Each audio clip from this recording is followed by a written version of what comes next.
journey through the stories that define the artists playing Bonnaroo. Who are they? What are they? What will you see? The what? Which bands? This year? That matter. Yay! With Brad Steiner and Barry Corder. The What Podcast, a podcast for Bonnaroovians by Bonnaroovians. Welcome inside of our homes, buses, and basements. Barry Corder, Lord Taco, Brad Steiner. Alongside today, Bonnaroovian David is going to join us from Patreon, and Larkin Poe, Barry Corder. Larkin Poe, yeah, reached out to them, and should stress this was well before the whole COVID-19 virus pandemic, so we don't talk about that. Larkin Poe, kind of Rebecca and Megan from down Calhoun, Georgia, just 45 minutes from Chattanooga or so. We talk a little bit about this is their second visit to Bonnaroo. They actually started. It would have been. Would have been. Yeah, we'll see if they can make it next year. You're convinced it's. I'm not giving up yet, but okay. Larkin Poe, they started as the Lovell Sisters, as a trio.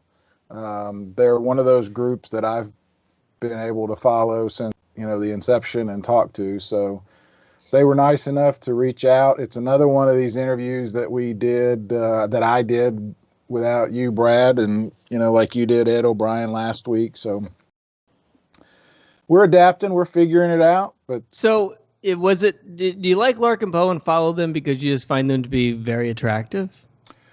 They are attractive. They're also really good. They were a super band last year, and rock and roll band. They can play. Okay. All right. Yeah, well, I like them quite a bit. Well, they've got a new song, Keep Digging, just came out this week. Okay. So, yeah. All right. We'll check that out here soon, and then we'll talk to David from Patreon. But first, let's get into Patreon names. Is that what you were going to say? Is that what you were going to say? That's not what I was going to say, but you know what? I'm here for you, buddy. All right. Mike Tyson Group, Aaron Carlson, Bill, David Grimes, who we're going to talk to on the show, Frank Swanson, Lisa Condor, Bill Hanley, Timothy Proctor, and Chloe Hannon are in the Mike Tyson Group. So I guess was it this week or last week that we started to I guess it was this week that they want to reopen the economy, reopen the world in some parts of the country, the world being very generic, but you've got a governor in Georgia who doesn't know that COVID-19 is contagious. You have a governor in Tennessee who thinks that everybody's going to rush to bars and restaurants because Lord knows, what I want right now is to eat at Chili's. You've got bowling alleys. Bowling alleys. Bowling alleys. There've been some funny jokes and online memes, but the one that resonates is doing this is like having a peeing in a non-peeing section in a swimming pool. It makes as much sense. So, yeah, we'll see. And I know you think that I'm being, I don't know, a little bit too harsh, but it's not happening. And I don't mean to rain on people's parade and be negative here, but we need to start wrapping our heads around that this is not happening. Voodoo Fest is end of October in New Orleans. And New Orleans does not shy away from parties. Let me be totally frank with you. The people here treated this thing as if it was a hurricane, and they were not going to react to it landfall. And at any moment, it could swing and miss. But it made landfall, and then it shut everything down for a while. If New Orleans is not going to throw a party at the end of October, I don't see anybody else in the country throwing a party anytime in the fall. And it sucks, and it blows, and it hurts. But there's just nothing about it that makes sense. I can't figure out a justification to put 50,000 people at risk. I just can't figure it out. I can't figure out the justification and what the argument would be. Yeah, and again, I keep thinking about it. It's like, which event should it be? I I mean, everybody Right. wants to open, right? So Yeah. which one is it? College football, is that more important than festivals or golf, whatever? Which one should it be that's going to be sort of the test? Yeah. And I think as we get closer to reality, the people that are making the decisions are having that same question. Should it be us? Why? Well, let's wait and see what somebody else does. So, no, I agree with you. I don't think it's happening either. I think we're looking at next year, and then it's even going to be, what's it going to look like? I don't think a lot of people are just going to rush back into 2019 level of crowds. I mean, some of the stories I've done, the restaurants, the health department, they're talking about restaurants maintaining the 6 foot thing and the social distancing long after this happens. No more, 12 tops, people sitting elbow to elbow with each other. And that's just from their point of view. From like your point, do you want to go to a bar that has that many people sitting next to you? There's a lot getting ready to happen that hasn't happened yet. Yeah, and if you listen to this podcast, I'm betting your answer is going to be, of course, I don't care. But think about it think about it a Friday, Saturday at around 4:00 when it's really, really hot in Manchester, and you are somewhat in the midst of a show on the Witch, and somebody sweaty bumps into you or wants to crowd surf. You really want to touch a sweaty stranger? When you're saying that, and I don't mean to be disgusting, but I mean, one of the things we like is that 3 or 4 o'clock in the morning shower when there's nobody else in there. Uh-huh. Not sure I want to go into any of those showers this year.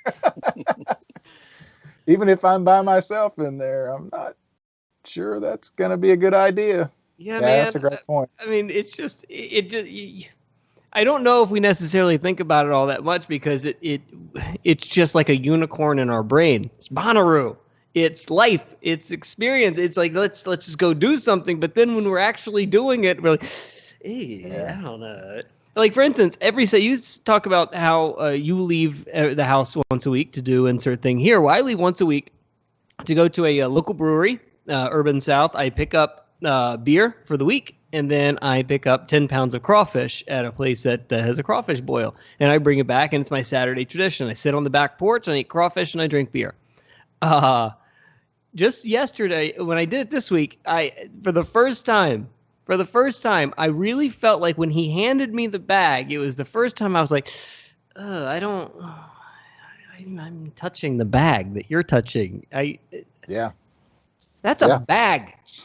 When nobody else is around me. You think that you want to, be slinging spicy pies or, empanadas around? I leave the house here and go for a walk once a day, and people are also up there walking or jogging, and they go on the complete other side of the street, Yeah. And we're theoretically healthy people. Yeah, and think about now it this you don't way. even want to be next to 2 people on a street. I can't imagine, Okay, so then if things start to normalize or get at least better, and the trend starts to go in the right direction come August or September, and then what happens if out of nowhere pops up 350 cases come the 1st of October or the end of September? Then panic, total panic. And so let's say you have a festival that you are putting on at the end of September or the middle of September, and then something crazy happens. You feel like you're out in front of it in July and August, and then all of a sudden September hits, and then there's like 200, 300 cases pop up in September. You don't think that you have just invested how many millions of dollars, and you're now looking at a week from now, 2 weeks from now, it could be from 300 to 1,000, and then you are screwed. Yeah. I mean, it's too dicey. It's just too dicey. Yeah, and all the the 2018 flu, the second wave was way worse than the first one. So it concerns me that we're doing this reopening this week. I just, it makes no sense. Yeah. Especially when you have states that are just now getting to the beginning of their peak.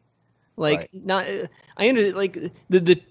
Louisiana is not even close to hitting that 2-week threshold of cases going down. So they're not even close to opening up something. But what happens if, by the way, your pool analogy is totally perfect. The borders, it's turns out, are open. And people can drive and continue their life and move about, the pool as much as they want to. You may not think they're peeing on you, but they are.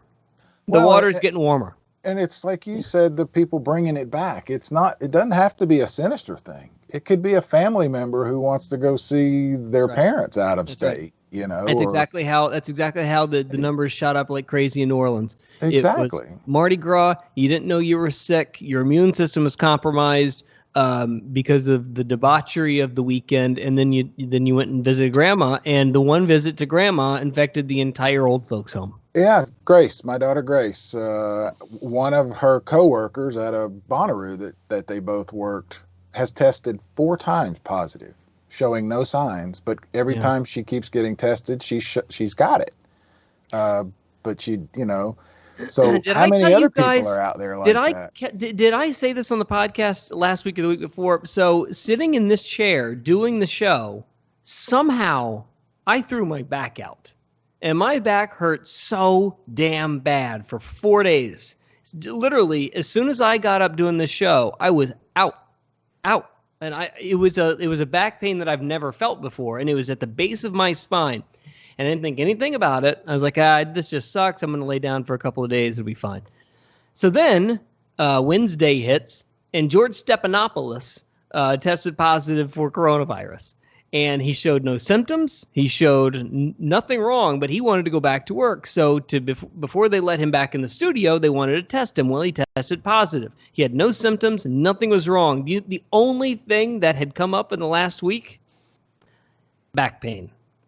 He threw his back out, and his back hurt. So imagine my panic after hurting my back, doing a podcast about Bonnaroo, seeing George Stephanopoulos basically test positive for coronavirus because his back hurt.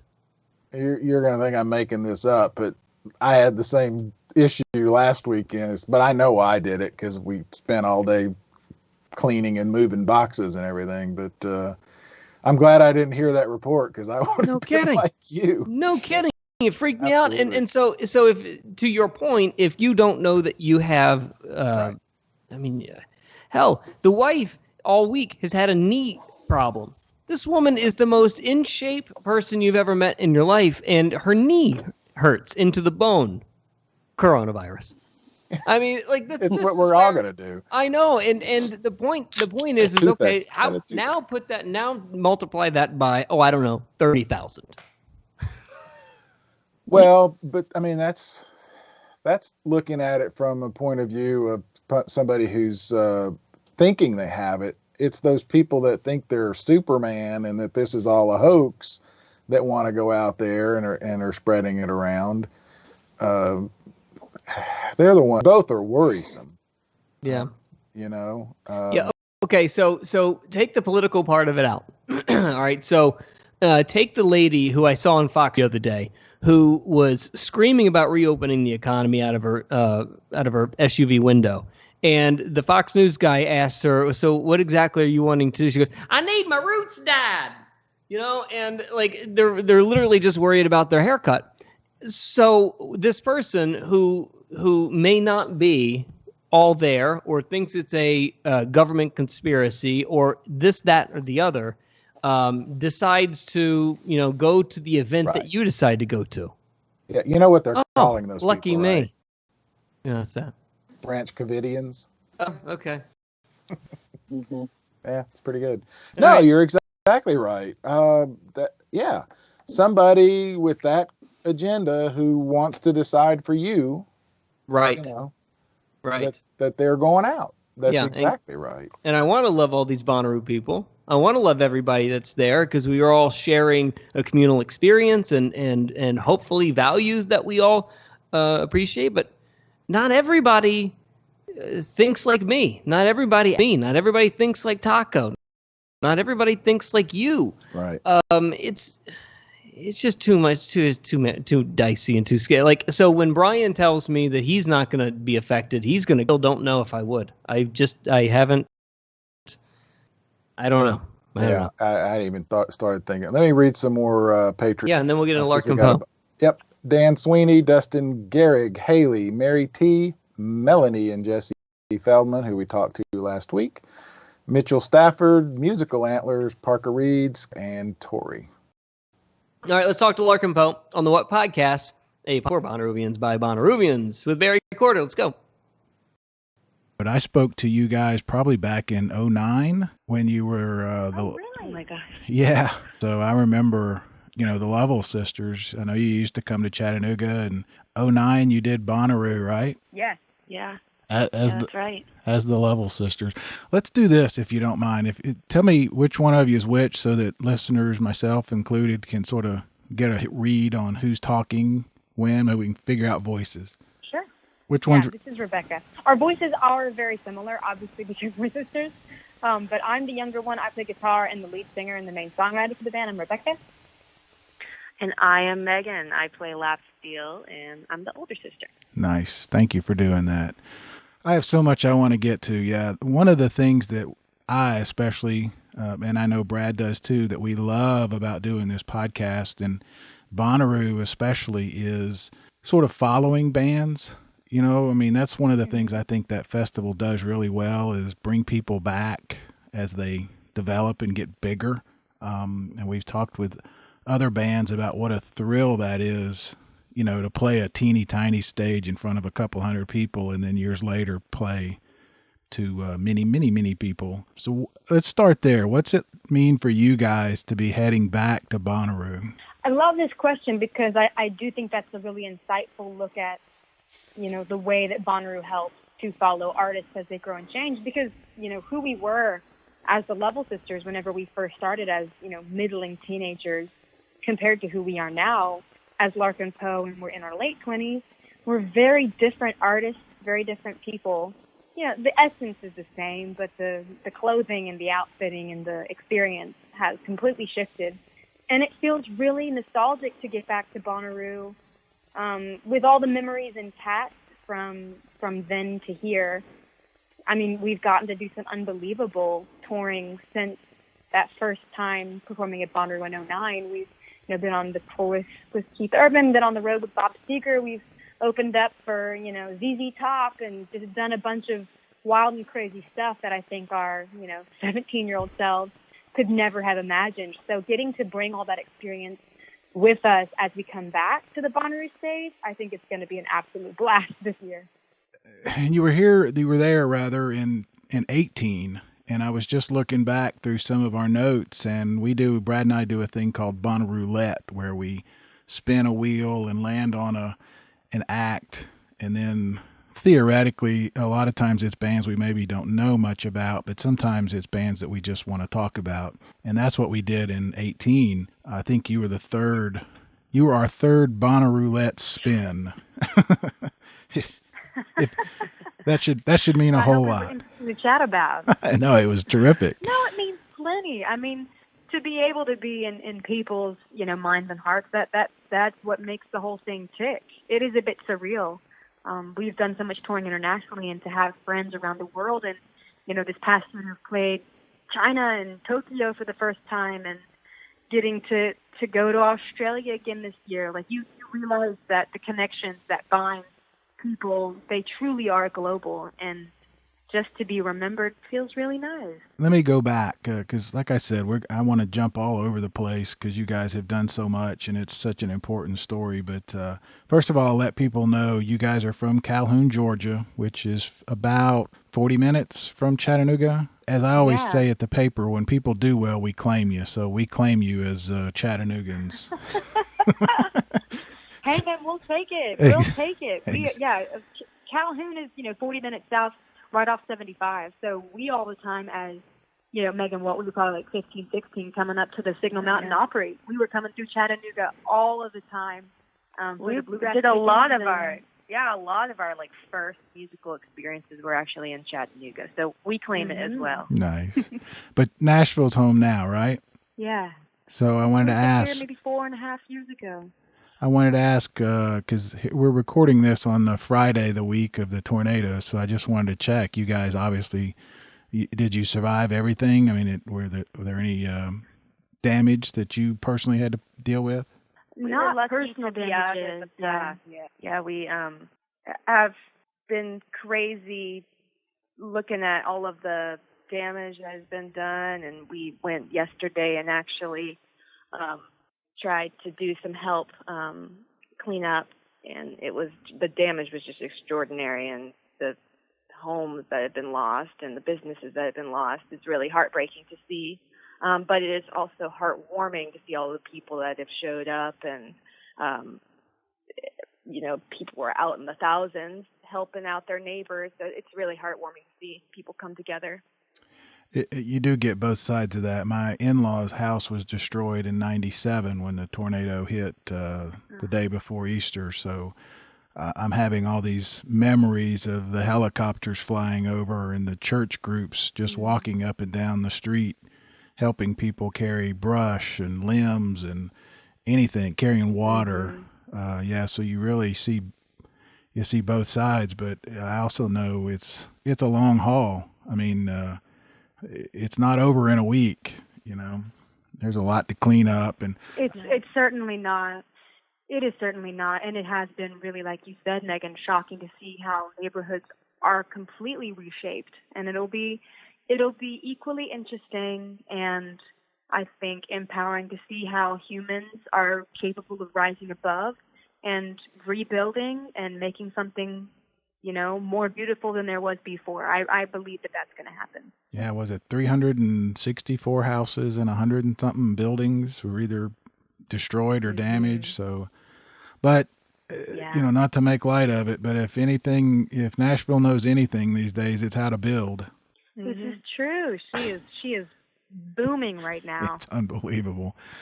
And for people who don't know their geography, Nashville is about just a little bit farther away from Manchester and Bonnaroo than Chattanooga is. So it's obviously on all of our minds, which is why I wanted to ask that, and the fact that you guys live there. But talk about, and you have, because one of the things that I wanted to talk about, you were at Riverbend, which is our big city festival last year, and I was there, and it was a terrific show. This Bonnaroo lineup is stacked, as we've talked about many, many times. And I hope we haven't seen the schedule yet, but I'm hoping people will have a chance to see you guys. Have you looked at the schedule yourselves? I have, and you're talking about this most recent year where it's Blackberry Smoke and Mavis and all the real people that I revere. I think that Riverbend has done an incredible job of pulling together this star-studded lineup that if people aren't familiar with some of the bands, go out and see them anyway, because Riverbend has picked like some gems for people. I mean, Blackberry Smoke, Charlie Starr, the front man for Blackberry Smoke, is like my all-time hero. He is such a badass, and if you are not familiar with Blackberry Smoke, you must. So go to Riverbend this year and see them perform. and that's part of why I wanted to bring that up. These festivals, big and small, are important to not just the acts but fans, right? I mean, there's such an opportunity to see and several acts at once, number one, but also maybe acts that you're not familiar with. That's a big part of the reason for going, right?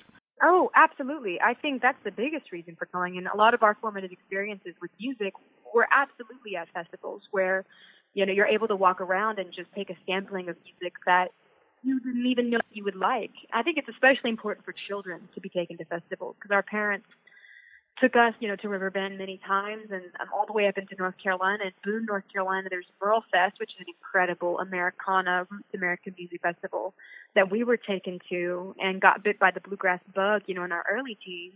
And we would never have known that would have even been something that would remotely connect with us. But just being given the opportunity to experience music in that very live and organic way. It's so special. Festivals, I adore festival season. I'm so glad it's almost upon us this year. Yeah, I want to come back to your parents in a minute, but so to compare, Riverbend is a city festival. Probably last year there were 20,000 people. Bonnaroo is already sold out, going to be 80,000 people there when you play. And you've done Glastonbury, which has come up on this podcast several times as sort of the model that Ashley Capps had in mind for Bonnaroo. Talk a little bit about the differences in playing those and Merlefest. Are there differences? Are there big differences for you guys as a performer? Oh, certainly. I mean, I think geographically it makes a big difference if you're in Europe or the UK as opposed to playing the festival in, Oregon State or Tennessee. Like you're definitely bumping into different people with different cultural importances and, even just, the setting of a festival. We played a lot of festivals in Colorado this year. What was the one in the Cascades that we played? It was a really awesome blues festival right in the middle of the Cascade Mountains. Like just really intriguing differences. But specifically, I think between the U.S. and European festivals, there's less differences than you would think. Music lovers are music lovers around the world, and you may not be speaking the same language when you're, playing at, one of the big rock festivals in Germany. But the feeling is the same, that everyone is there to achieve the same purpose, which is to connect and to celebrate music as an art form. And that's really special. But, I mean, of course, Glastonbury is one of the tops. It's such a massive, it's a festival of epic proportion. Like when you drive in, you just can't even fathom how huge the site is. And also how, the lengths that people are willing to go to endure the festival itself. I mean, I think that people who have attended, even a Riverbend or a Bonnaroo, it's like you go and it's incredibly hot during the day, and by the end of the day, you're tired. And then you go to Bonnaroo, and there's people who are really enjoying the heat for a 3-day weekend. But then you go to Glastonbury, and there are people that are there enjoying not only heat during the day, but a 3-day weekend of about 18 bajillion mud puddles that you could potentially fall into and go down. They may never find you again once you fall into some of these mud puddles.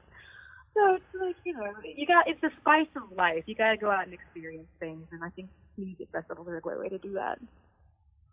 You mentioned your dad and your mom, David and Trisha.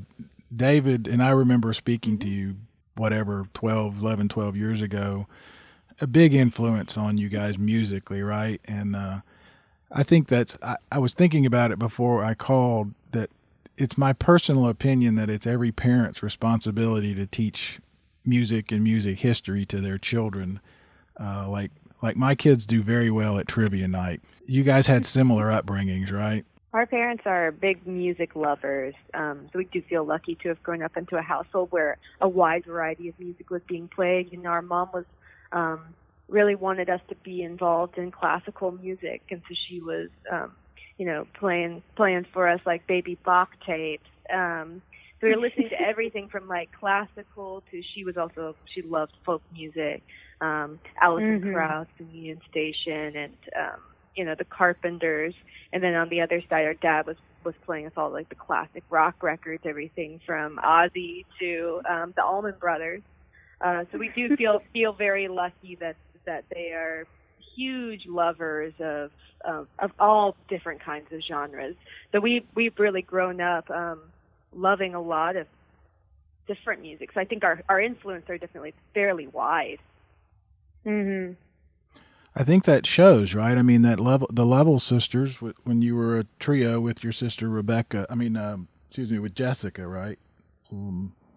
Yeah. Was a string, basically, trio, right? And the show that I saw last year with some amazing guitar and rhythm, not necessarily that same band, right? Talk about how that influence and coming up with that sort of a household has helped you guys develop over the years. Yeah, I absolutely think you can hear, what is the saying? You can see the shadow that is cast by a tree the shadow cast by the tree shows you where the tree is going to grow, or something like, there's some like deep saying about, following in your parents' footsteps, essentially, which I think is really powerful, and I think it absolutely played huge with our development as artists, from initially being so involved in classical music, which really gave us a great basis in understanding music and having a work ethic about music and having ear training, and then falling in love with bluegrass music, which I think kind of took place all of us together as a family. Our parents were definitely aware of Alison Krauss and Jerry Douglas and folk music as a general rule, but whenever we got involved in bluegrass as 13, 14-year-olds, our folks were definitely going out and having a lot of fresh experiences with us, where we were all kind of becoming inundated and bitten by the bluegrass bug at the same time. But then, like Megan said, simultaneously, there was so much classic rock being played in the house when we were young. Dad loved Queen records, Dad loved, the Stones and Led Zeppelin and, Lynyrd Skynyrd, and all across the board, just constantly having music playing. So as Megan and I continue to develop as songwriters, once we had the touring experiences as the Lovell Sisters with our big sister, we knew that we loved making music. There was a lot of foundational, experiences that took place with, I think, our commitment to making music. We did start to toy with the genres that we were moving in for Larkin Poe by introducing more electrified instruments in order to achieve the sounds that we had heard growing up with all those classic rock records. Because when you're playing in a bluegrass string band, you do not have a drummer, you do not have amplifiers, you do not have effects pedals, you just don't have electrified instruments on stage. So that was a big leap of change for us whenever Megan picked up the lap steel, which is essentially the electrified version of the dobro, and I transitioned from mandolin and violin over to predominantly electric guitar. So just the sonic shift was huge, and I think it opened up a lot of doors for us creatively that we never would have even considered, walking through until you're suddenly doing it and you realize all at once, oh my gosh, we're a little rock band now. How did this happen? It feels great. Was it that kind of a transition? It was just a normal. I know when Jessica left, she's older and left and decided to go a different route. Was it that sort of moment where you said, well, we've got to decide to go forward, and how should we go forward? Or did it just sort of naturally occur, or how did it happen? That's so funny to me, because I feel, all of us feel, that we are the masters of our future, and that, by the strength of our will and by the habits that we do or don't break, that we can change the outcome of things. But I think as time goes by, I'm more a firm believer in the organic nature of the way that things unfold. So there was, elements of intentionality that Megan and I had, I think, when approaching the genre shift over the course of, maybe the first 3 or 4 years of Larkin Poe. But by the same token, we were 18, 19 at the time. And so while you may think that you're being intentional, there's also a lot of, dilly-dallying and being 17, 18 years old that takes place. And so I do think that luck and just kind of, I don't even know what you want to call it, if you want to call it, destiny, or I'm not sure what forces are at play, but it definitely happened organically for us. And it's just become more and more clear that this is the road that we want to be on. Therefore, we travel further down the road of roots rock and really celebrating roots American music, but in a little, badass rock outfit, and trying to be as true to the sounds that we hear in our head as we can be. And it is a badass rock outfit. I really do hope people get to see it, because it blew my hair back last year, that set. So it was terrific. Would you? That's what we like to hear. That's why I wanted to talk to you. I'm serious. It was great.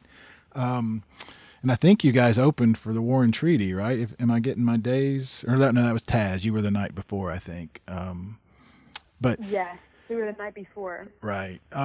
are you guys, would you consider yourselves, after what we just talked about, sort of historians? And I'm asking because going to a Glastonbury or a Merlefest or a Bonnaroo, do they hold any special meanings to you guys from a sort of a history place where you think about all the people, the bands that you've loved that have played there before? Dan, I've never thought about that. Megan, what do you feel? Does that ever cross your mind? I think that we think back to like the people that we listen to specifically lately. Like we've been becoming so involved in blues music and kind of carrying those traditions forward that we definitely think about ourselves, I think, as like ambassadors, like trying to bring those names to the forefront again. Like we're on stage, we're definitely like telling people like who this song was inspired by, and I think that we do think about ourselves as like maybe not historians in that way, but definitely like bringing it into our generation. And I think applying that same kind of thought to the different festivals that we have played, there is a certain amount of gravitas that I think some of these festivals certainly can, wield. They have this kind of otherworldly atmosphere when you enter the hallowed grounds, of Glastonbury. I think actually, though, the biggest kind of aha moment that we've had in recent history in terms of time and place was getting to play out at the, I guess it's the Monterey County Fairgrounds, where we took place in a festival out in Monterey, California. But it was the original location of the Monterey Pop Festival, so we got to play on the stage where Jimmy burned his guitar in that epic, footage, hair-raising.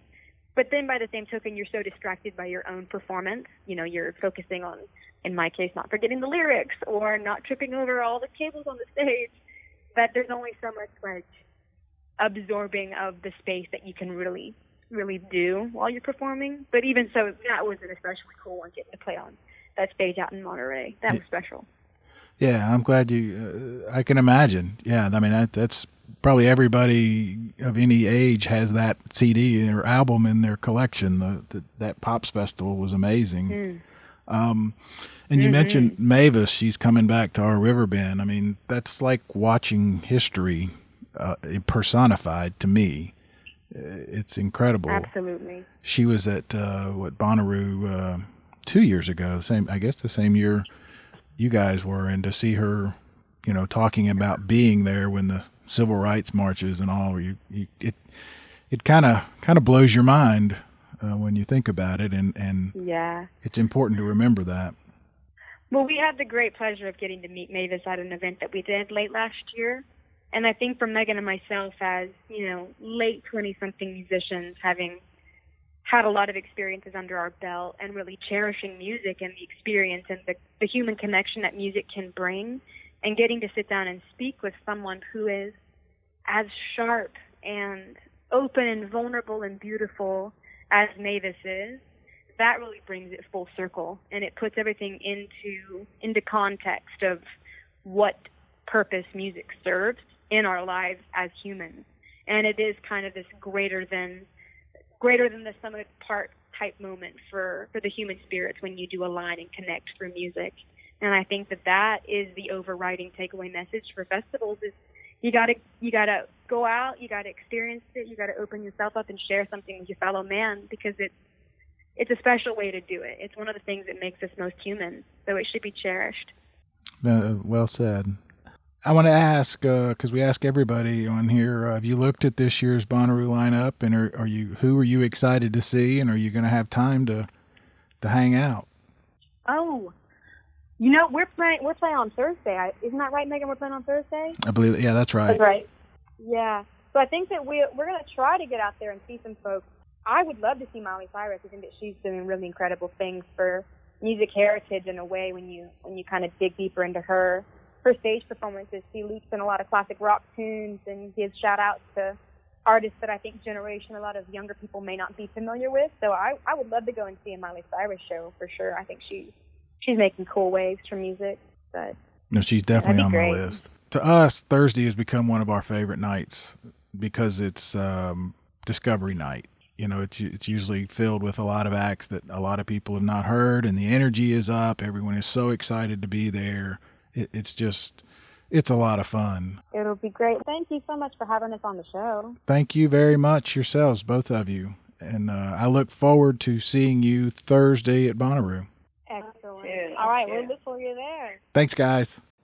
Larkin Poe on the What Podcast. Barry Quarter, nice job. Nice job there, buddy. Thank you. It's like you've been doing this for a little while. I've been around a bit. It was fun talking to them. Like fun catching up, like I said. Before we jump in with David, I had to have a random question for both. You got a show that you're watching? Is something that you are getting into before you you're obsessed with a show? Streaming? Go ahead, Taco. I'll tell you mine. Because I'm looking for new ones. Really? Well, before Taco, you get tacos. Mine's Schitt's Creek. Yeah. I cannot believe how much I missed this show. I guess it just finished, right? So, but it's been on for so long and I had no idea. This is the funniest damn show. It took like 4 episodes for me to get into it, but my God, once I'm into it, I literally just walk around the house going, David! Yeah. All day. I can't stop talking like her. It is so much fun. Yeah. How about you, Taco? I think we must have lost him. Taco's giving us that buffering stare. It's like we all very clear with the buffering stare now. I think it turned into Kelsey for a second. But what's the show that you're obsessed with right now? What was the question? The show that you're obsessed with right now. Dark, absolutely. Watch Dark. It is The Outsider. It is Stranger Things. It is Donnie Darko. It's Back to the Future. It's a German show. There's a lot of Volkswagens in it. That's the he saw it on a Volkswagen message board, and so now he's watching it on TV. All right. On my list of TV requirements, that would have never come up. I will say, the one person, I'm terrible at it. Will you give me a recommendation? Oh my God, that sounds great. I'll get into it. I know, I'll never watch it. Barry Quarter is very good about it. If I've ever suggested anything, always watches it. What have you been doing? Yeah, you and I talked about Ozark. I thought season 3 of Ozark was terrific. I liked that type. I went back and started watching Justified again. I missed that with Timothy Olyphant. And a buddy of mine recommended 10 Star. And I've watched both seasons in the last 3 days. Tim Roth is in it. He's ends up being a police chief. And it's like Ozark, which I know you're familiar with. Yeah. You can't imagine the things that happen. Look, I don't like specific reasons, mainly because it's a Showtime show, and Showtime shows have a problem. No Volkswagens, I imagine. There's no Volkswagens, I'm out. Showtime shows have a problem because Showtime has no hits, so they make they milk as much as they can out of them, and they force the show to never have an ending, keep things going that are nonsensical, just so they can get more seasons and more seasons out of them. It's the reason why Shameless is so unwatchable. There's a bunch that are so formulaic that a 20-minute scene could have minutes. And then like HBO, there's going to be nudity every 4.5 minutes, and there's going to be all kinds of just like this podcast. Yeah, exactly. By the way, if you're not watching via YouTube, you can always watch our thing now with moving pictures on our YouTube channel, the What Podcast on YouTube. But if you are watching on YouTube or the live stream, right over Barry's right shoulder is a Bonnaroo poster. And stop staring at it because swear to God, it looks to me like it says Butteroo. Can't Butteroo. I need to. I mean, it just from this distance, Butteroo. I'm glad you mentioned that YouTube, because I want to do. I thought about this. We can't play near the music that we do on the True. just the audio version of the podcast. A lot of the breaks and stuff that you put in that on YouTube. So for anybody who wonders, they are different. All right. Well, before we get into our chat with David, let's read some more Patreons and then talk to a Patreon. All right, that last group was in the Bring Back the Arch group, by the way. This one's the Glazed group with Chelsea Davis, Evan Brown, Gordon Silver, Jason Hazelbaker.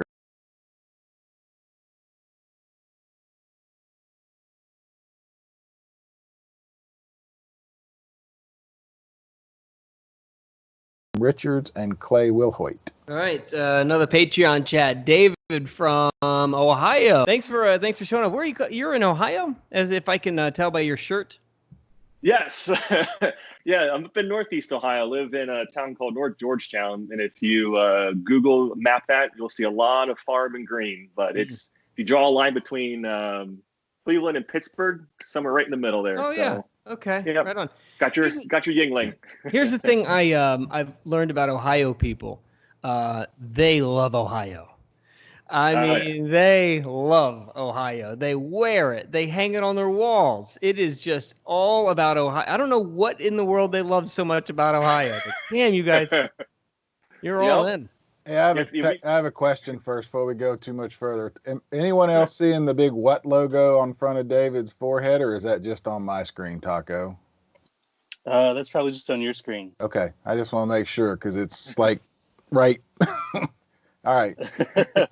Yeah, if it's something we can fix now, let's fix it now. So cool. All right. Well, everything's set up, so everybody looks good and everybody's in the right spot, so we're ready. Yeah. Shoot, man, we're already going. What were you saying, David? Yeah. Sorry, no, I was just saying that. No, I was saying that's true. If you went down and I gave an OH to somebody, someone somewhere far away, just give the IO. Yeah, automatic. You just do it. Weird thing. And how many Bonnaroos deep are you? Oh, one now. I was hoping to go for one more, but yeah, that's my first one. It's been years in the making. My wife and I, we met at Ohio State University, and we decided, you know what, we should go to Bonnaroo. And of course, that's when we're poor college students, so we're scraping by. And then, one thing leads to another. Life gets a hold of you, and pretty soon I'm getting old, older than you.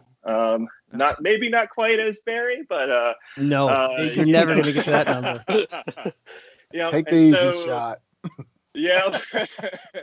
But then it gets a little bit tougher going out, saying I want to camp outside and underneath that Tennessee sun. So we scraped up a little bit and finally made it out there. Had a 5-year-old. She got to go hang out with grandma and grandpa, and we finally made it out there. 10 years in the making. So, but it was totally worth it. It was awesome. Yeah, her weekend sounded a lot like mine, hanging out with Grandpa Barry. It's, pretty much. Not too different. Yeah. Was it everything you hoped? Yeah. When I was thinking about it. You go, and almost every year, for me, it starts like in November. You get the pre-sale going, and then you get the lineup drop, and hanging out with you guys, going all the different episodes, and going on Reddit and through. You build this like excitement, and you're thinking, man, I hope it's going to be everything I thought it'd be. And for me, it was all those years and watching it online when they used to stream it online and stuff. And it was the best. It was the best time, and everything that we can, thought it would be, it was even more. And Barry, I think before you said, you go and you smile ear to ear, and that's how it was, So last year was your first year? Yeah. Yeah. And how many years did you sit around and just watch the conversation happen before you decided to pull the trigger and go? If it was in college, that'd be early 2000s. Really? And so what was the piece of advice do you think that you got that helped you the most when you actually got there, that you actually put into effect, and you came afterwards like, man, I'm so glad we did blank. Yeah, they were right. Yeah. There's just so many good pieces of advice that you scrape through with just being a lurker on Reddit and Inferoo especially. But I think just doing it the way you want to do it. I'm more towards Barry, where I do walk-bys and we had, we go and we have their plan and what we wanted to do, and these must not, we couldn't miss these people. And we did that, which was terrific. But really, it was just like, we ended up places where we didn't intend to, end up. And it was great. It was all this planning, which was great. What was a walk by that you found yourself at you loved? Well, we started off, I think it was, this is going to be a while. I think the Thursday, I think we went to, we wanted to see Jay Bird, and Jay Bird was awesome. And that was just listening to the playlist and recommendations and stuff. And she was terrific. And it was, not a top level artist, but it was, more intimate setting. And she came out and hung out with us after the set, and, it was really cool. And then just going to, I don't know, there's just so many. I think, I'm trying to think, like War and Treaty was awesome. I know you guys mentioned that a lot. We were sitting out in the VIP tent next to this tent, and we were just sitting outside. I think it was around lunchtime. I was grabbing a lunch or something, having a beer. I'm like, what is that sound coming across the field? And then it was just, it blew me away, blew my wife away, and just stuff like that, which they weren't really on my like to-do list, but it was great, Yeah, Brad, I stumbled across playing music this morning. I think it was we never talked about that Hyam show. Did you go to that one? I don't think so. No. It's a tad cloudy. I cannot necessarily remember if I went to the Hyam show or not. It was just so great. And then I found the music this morning, and it reminded me, and I don't think we've ever even talked about that one, but it was a terrific show. And it was a complete walk by for me because I didn't know him. Sorry, I had to fix my set. My apologies. Yeah, it's all right. We're kind of casual. So, David, the fact that last year... Because I think that she might be baking naked back there. I think that we might be making breakfast in another see-through shirt like last week. Was it last time she was picking up a package with like nothing, a see-through or something? What the hell's happening? Sorry.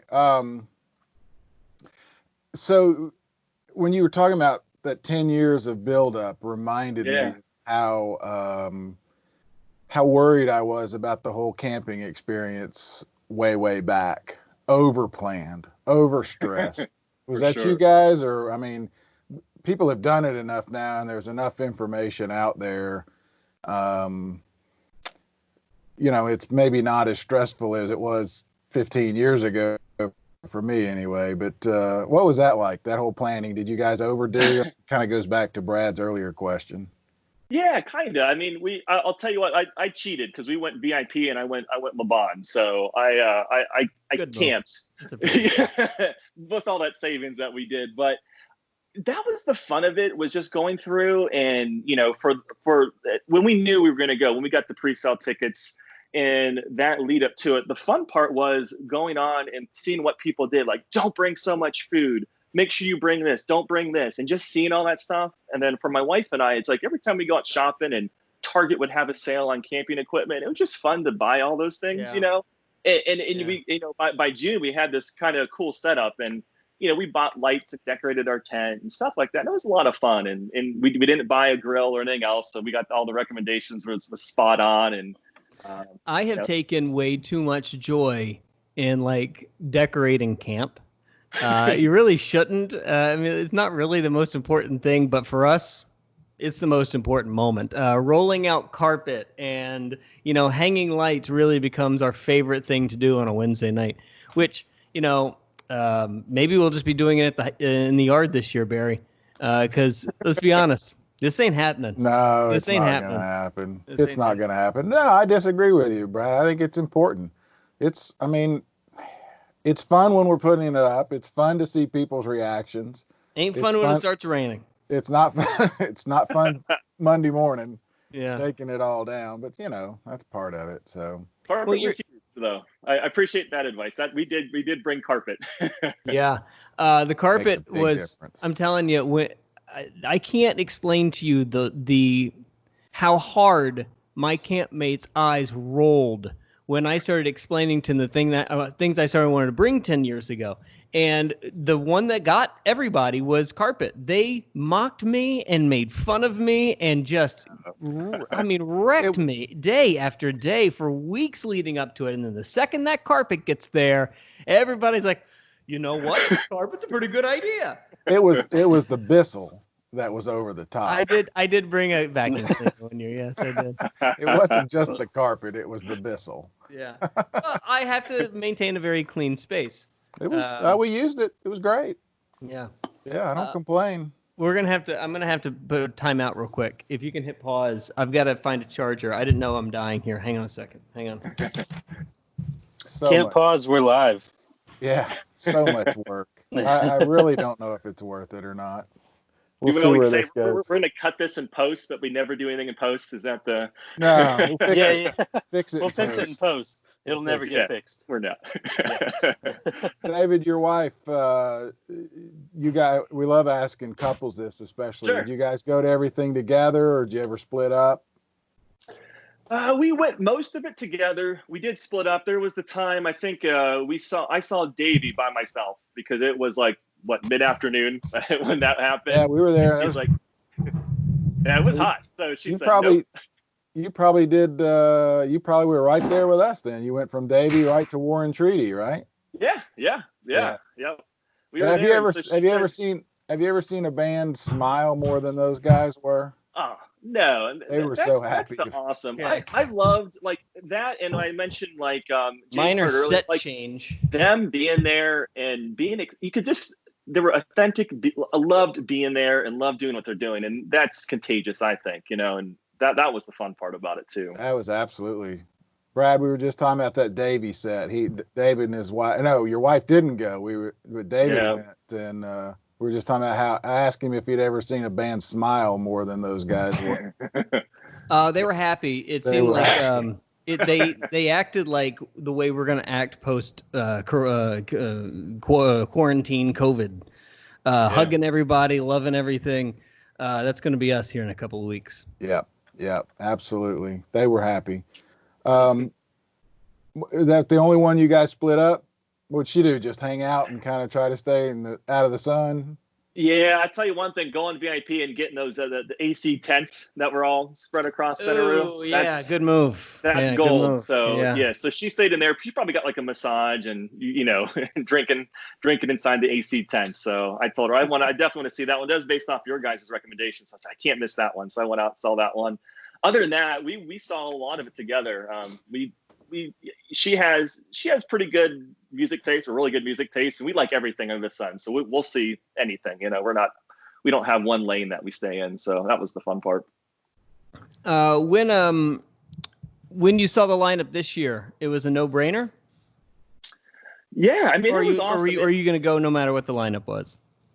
We usually go no matter what. We like the lineup. To us is just the icing on the cake. We have so much fun just being there, doing everything really. So, and we know we're going to find great people, and we know we're going to find people that we didn't even know about, which I think is half the fun too. So yeah, to us, it's just the overall experience. So here's the thing. You've got Jazz Fest was canceled, and it was supposed to go on this weekend. Well, a local radio station, one that I don't work for, has put on Jazz Fest in place, where basically they'll play all of the old clips from Jazz Fest, and they've got markets around town that you are able, because everybody loves the festival food, right? For instance, spicy pie.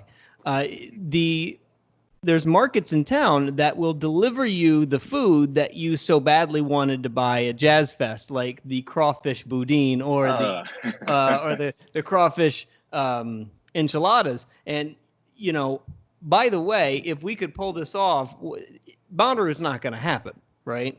But I think that we all would crowd around our computer screens and watch a Bonnaroo live feed of every artist that we wanted to see. With maybe, spicy pie delivered to our house. I think we could figure this out, couldn't we? I think so. That works for me. It's really interesting. Our friend Trevin and I can't even think of his name now. Good friend.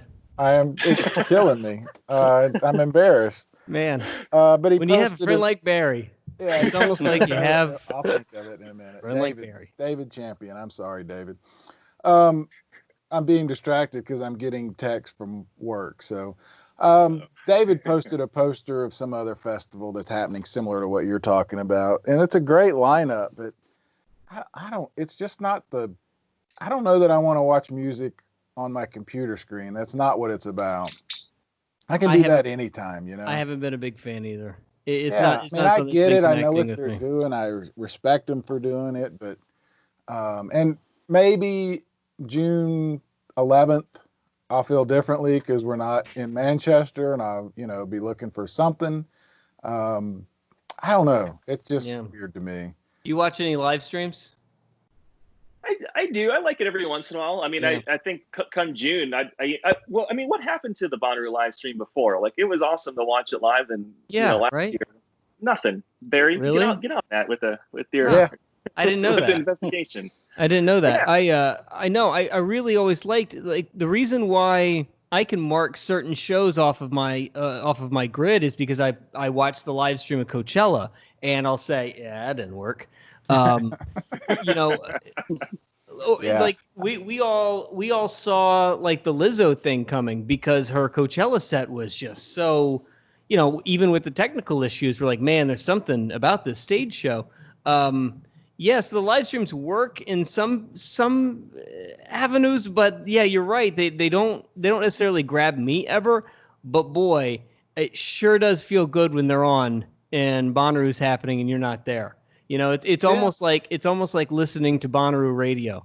It's not really well done, but thank God it's there, and it feels like I'm being touched, or I'm having that's what it is. We're having a universal experience, right? We're all actually doing the same thing. That's why the NFL draft's numbers were through the roof. Very rarely are we having these communal experiences anymore, and we finally Tiger King.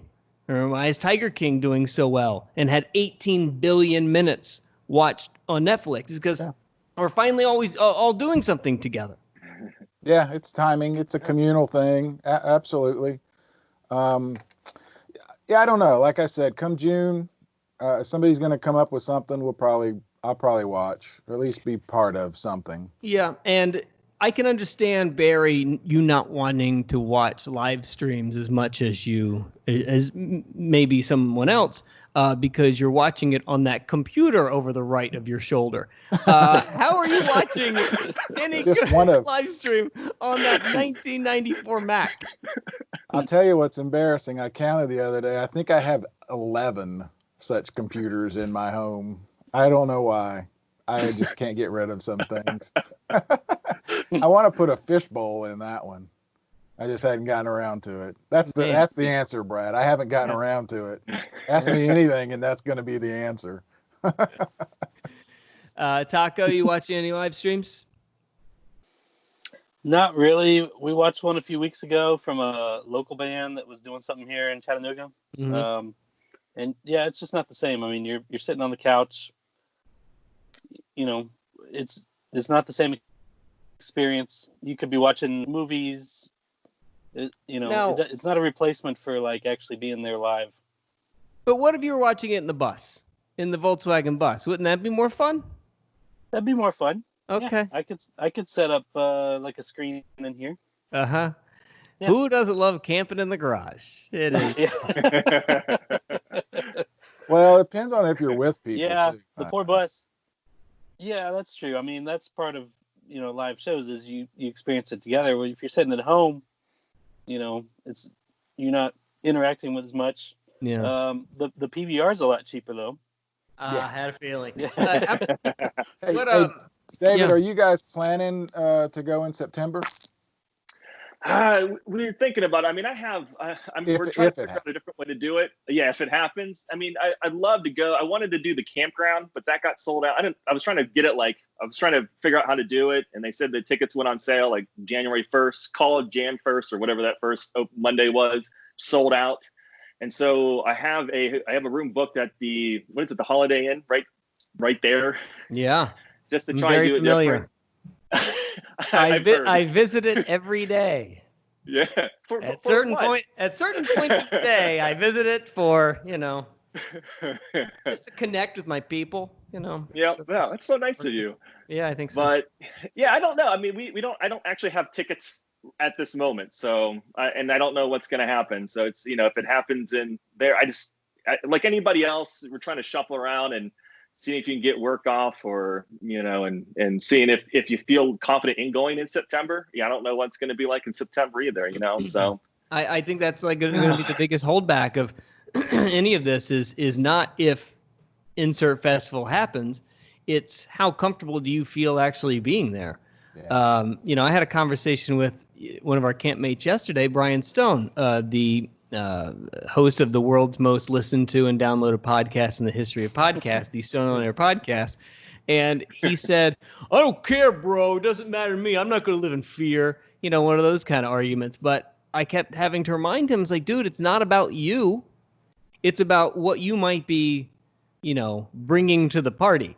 Nobody is, you're invited to the party. It's all the friends that you bring that are the problem that, you don't know what you're carrying. You don't know what you back home. That's right. That's right. Exactly right. And if New Orleans is any sort of indication, look what giant, mass events do and how it can then turn into a big time problem.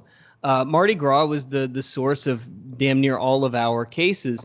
And you get done with Mardi Gras, you don't know you're that sick, and you go visit grandma, and you've got an entire old folks home now ill. So it's not just you not being scared, bro, but it's like how much of this do you want to keep poking? How often do you want to keep poking the bear and challenging this when all the science says you better not poke the bear? So I don't know. I don't know what it looks like, even if it were to happen. And would it scare me off, Barry? I don't know.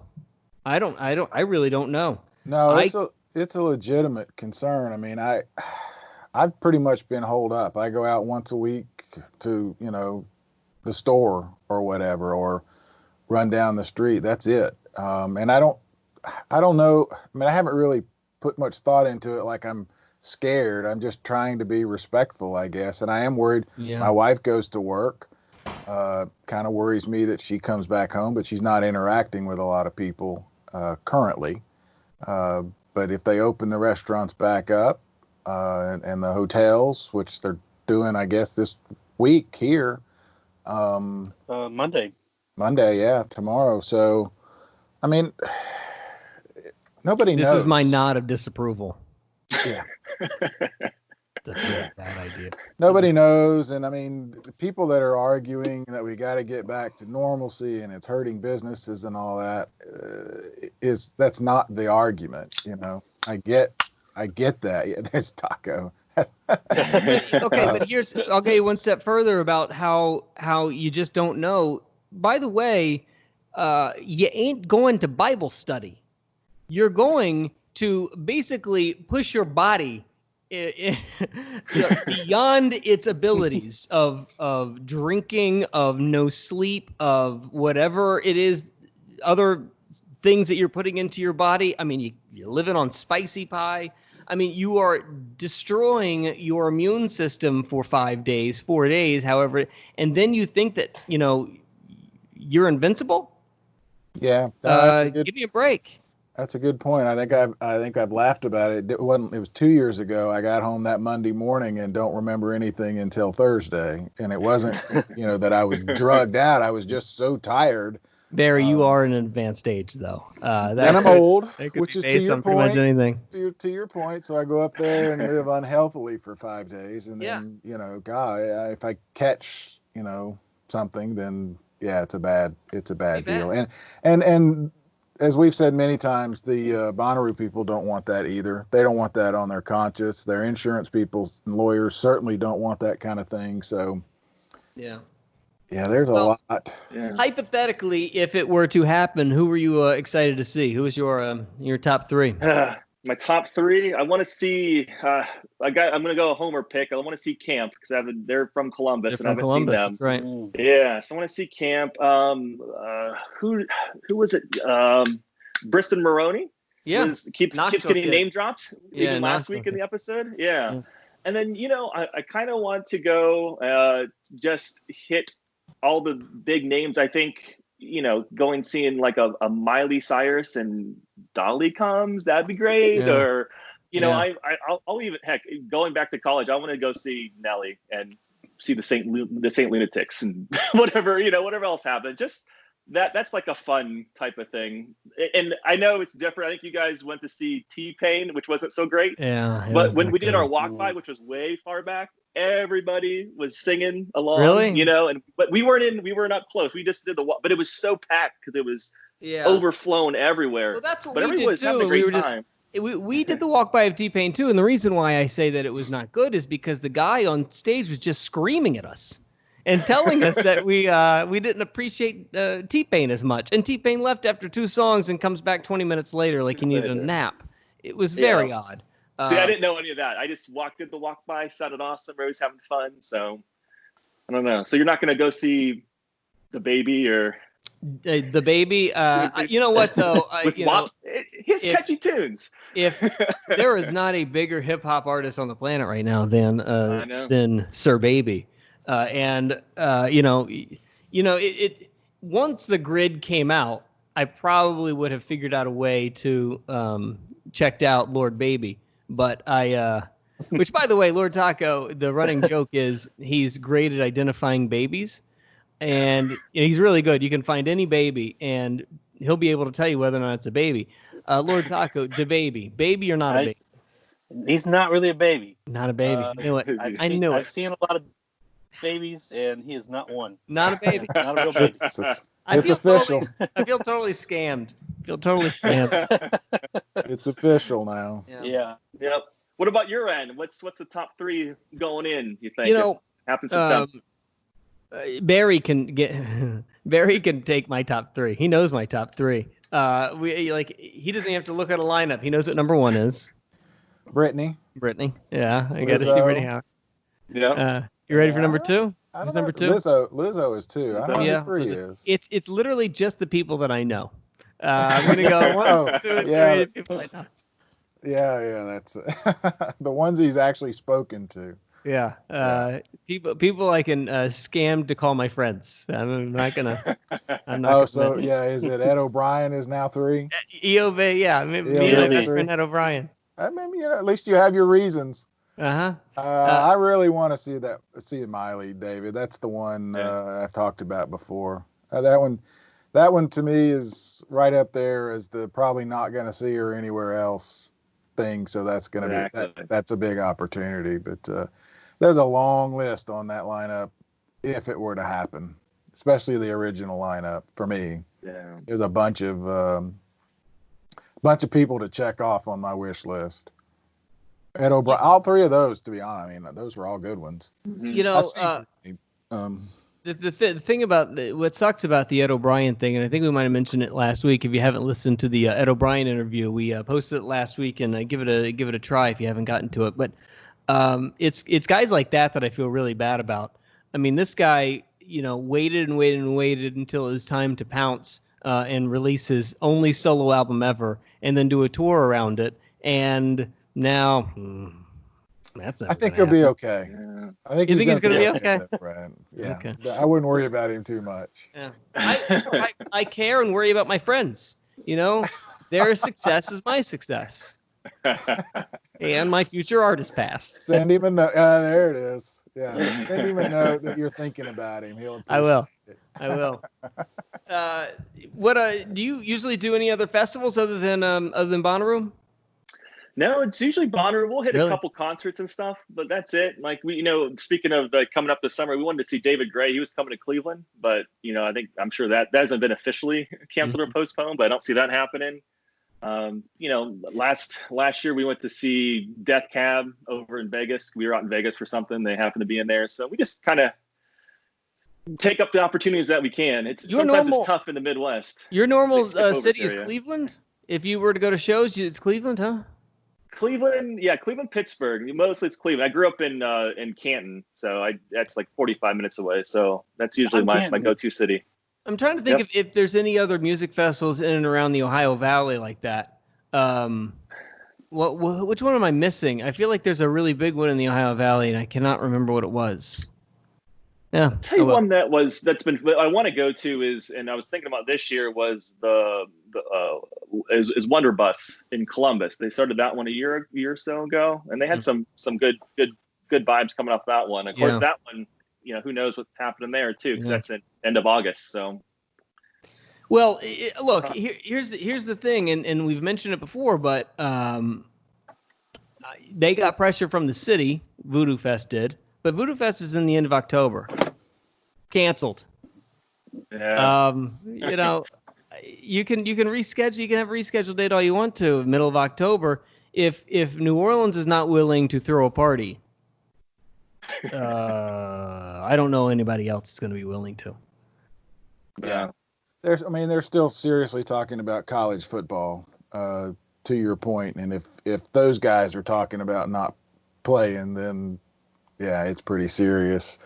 And it's just it's as Brad said, everybody's trying to get through the window, and the window is closing. It keeps getting smaller and smaller and smaller. You can convince me that some sports could make sense without audience participation. Like, for instance, golf, going to do fine. Baseball actually would probably need this. Baseball needs, a thwart of adrenaline to try and figure out how to make this show better on TV, right? This would force them to try and create a better TV product because nobody's going to be in the stands. I don't know how you do football and big sporting events like that without audiences and without crowds. It's going to be hard to watch. It's going to be impossible to engage with. Football, baseball.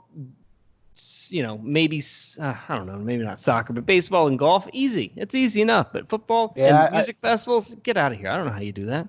I did hear an interesting conversation about the Ryder Cup, though, just because you brought up golf. The players don't want to have it. I think it was Rory McIlroy saying, of all the tournaments, don't do that one without fans.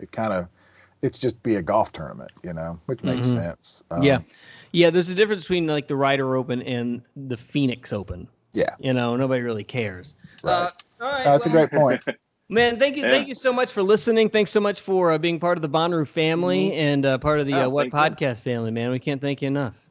Oh, thank you. I said this. You guys are great. And I appreciate you guys doing this because, again, you guys are the ramp up to Bonnaroo for me, and I know a lot of other people. So it's like first time talking, but I feel like I know you guys, and you guys are part of the crew. Just listening to you guys go back and forth and doing your picks and interviewing people. It's a lot of fun. I tune in every week, so I appreciate it. Yeah, we try not to have it much different than what camp would actually be like. Because I love it. It gets brutal. It gets very, very brutal. Yeah. And Brian Stone keeps coming back. And I don't really know why. We don't really understand why. Things have been said to Brian Stone that I could not imagine, and he keeps coming back. I mean, if I said it to anyone else, they'd pull a gun on me. Yeah. But for Brian, it's like, okay, that's fine. Yeah, that's probably fair. He'll eventually say stop. Yeah, stop. Thanks so much again, and hopefully, if we don't see you in 2020, we'll see you definitely in 2021, buddy. Definitely. Thank you so much. I appreciate it. All right, take it easy. Thanks for talking. OH. IO. All right. David, a Patreon from the What Podcast, a podcast for Bonnaroovians by Bonnaroovians, and expanding into our world of all things COVID.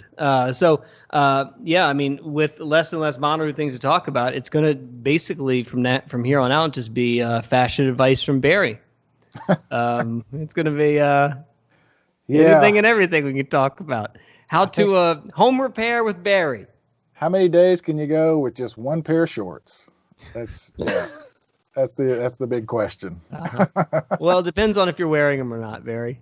Oh, I'm always it's not a pretty picture even by myself. Any more Patreons to read before we head out? 2 more groups. Marty McFly, we've got Andrew McBride, Catherine Riccio, David Solano, Jacob Marty, Justin Nigro, Meredith Rittman, and the High Five Group, Brooke Tussey, David and Charla Horton, Daniel and Charla Horton, David Henson, Ella, Phil Nye, Kane. With friends like Barry. I'm reading ahead. With Lord Taco for Barry Corder. I'm Brad Steiner. We'll talk to you next week. Maybe? Are we doing one next week? What do we got next week? We don't have anything lined up. Well. What should we do? We'll see. We'll your guess is as good as ours. Talk to you then. What podcast? See you later. Love you. Bye.